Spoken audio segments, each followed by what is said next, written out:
స్థానిక మారిస్పేట్లోని మఠం బజార్లో వేంచేసి ఉన్న శ్రీ వీరాంజనేయ స్వామి వారి గుడిలో హనుమత్ జయంతి జన్మదిన ఉత్సవాలు కనుల పండువగా జరిగాయి. ఉదయం పంచామృత ఫల సుగంధ ద్రవ్యాలతో అభిషేకం అనంతరం స్వామివారికి విశేష దివ్య అలంకరణ జరిగింది.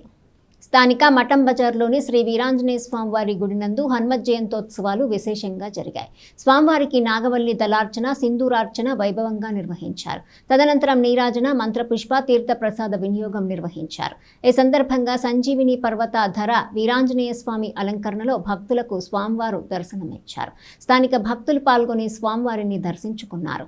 ఈ కార్యక్రమాన్ని నీలా కృష్ణమూర్తి, బూతనపల్లి వెంకటనారాయణ, తుళ్లూరు ఏడుకొండలు, కొత్త ఆంజనేయులు, సంపతి కోటేశ్వరరావు, లక్కోజి నరేంద్ర, ఆకురాతి సురేష్ పర్యవేక్షించారు.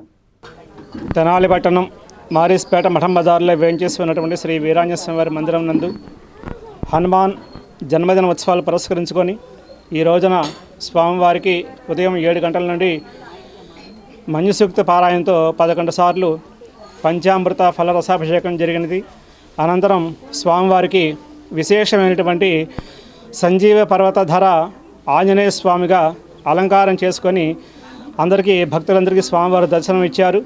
అనంతరం నాగవల్లి దళ సింధూరార్చన కార్యక్రమాలు పూర్తి చేసుకొని ప్రస్తుతం తీర్థప్రసాద హారతి మంత్రపుష్పాలు జరుగుతాయి. తర్వాత తీర్థప్రసాద వినియోగం జరుగుతుంది. సాయంత్రం 6 గంటల నుండి భక్త బృందం వారిచే భజన కార్యక్రమం జరుగుతుంది. అనంతరం తీర్థప్రసాద వినియోగం జరుగుతుంది. కనుక తెనాలి పట్టణంలో ప్రజలందరూ కూడా ఈ మారిస్పేట మఠం బజార్లో ఉన్నటువంటి స్వామివారిని విశేష అలంకారంలో దర్శించుకొని సంపూర్ణ ఆరోగ్యవంతులుగా పొందవలసిందిగా స్వామివారి అనుగ్రహం పొంది సంపూర్ణ ఆరోగ్యవంతులు కాగలరు.